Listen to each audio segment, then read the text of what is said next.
নমস্কাৰ সকলোৱে চিন্তা কৰি আছে যে মই আকৌ কেলে এডমিট হ'বলগীয়া হ'ল। আচলতে কথাটো কি জানেনে, কালি আহিছিলোঁ যে মাইনাহঁতৰ চেকআপ আছিলে, মৌ আৰু মিঠি চেকআপ আছিলে যে আহিছিলোঁ। আমাৰ অসমত হোৱা হয়তো ইমানকণ জণ্ডিছত কেতিয়াও এডমিটে নকৰায়। মানে এনেকুৱা হ'ল, মানে টেষ্টটোত জণ্ডিছটো তাই সিহঁতৰ অকণমান আছিলে, যিহেতু মানে সিহঁতৰতো এনেকুৱা যে মোৰ ডেট আছিলে, ডিউ ডেট আছিলে 23 জুন, কিন্তু এমাহৰ আগতীয়াকৈ হ'ল দিয়কচোন। প্ৰি মেচিয়ত বেবী হৈছে দিয়কচোন। তেনেকুৱাকৈ হ'ল, যিহেতুকে মানে সিহঁতৰ জণ্ডিছটো 5 দিনৰ পৰা অকণমান হৈ গ'ল। মানে 12 পইণ্ট আছিলে, তাৰপাছতে 12 পইণ্টৰ পৰা 15 পইণ্ট হ'লগৈ। আমাৰ অসমত কিন্তু আমাৰ বৰ্ণিল জন্ম হওঁতে তাও আছিলে 16 পইণ্ট আছিলে, কিন্তু তেতিয়াও আমাক ৰিলিজ দিছিলে।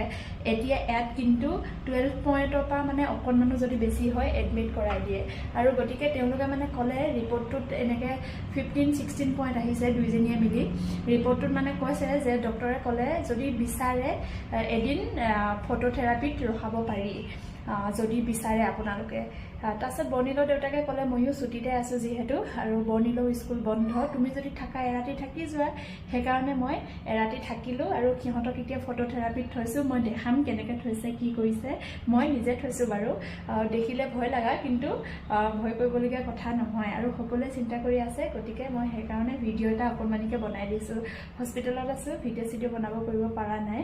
সকলোকে শুভৰাত্ৰি দেই, আমি ভালেই আছোঁ, মোৰ ভাল, আৰু মৌ আৰু মিঠিও ভাল দেই। এয়া আমাৰ মৌ আৰু মিঠি এনেধৰণে শুই আছে, দেখিছেনে? যিহেতুকে এইটো ফটোথেৰাপি বুলি কয়, তাত একো ভয় কৰিবলগীয়া কথা নহয়, বিলকুল নৰ্মেল হয়।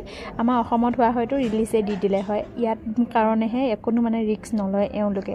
আৰু যিহেতু আমাৰ বেবীহঁতৰ প্ৰি মেচিয়ৰ্ড বেবী হয়, মানে কি মানে ডেটতকৈ আগতে জন্ম হ'ল, সেইকাৰণে এনেকুৱা হৈছে। আৰু মই বিশ্বাস কৰক চকুত চকু লগাব পৰা নাই, ইজনী হাত মাৰি সিজনী উঠাই দিয়ে যিহেতুকে।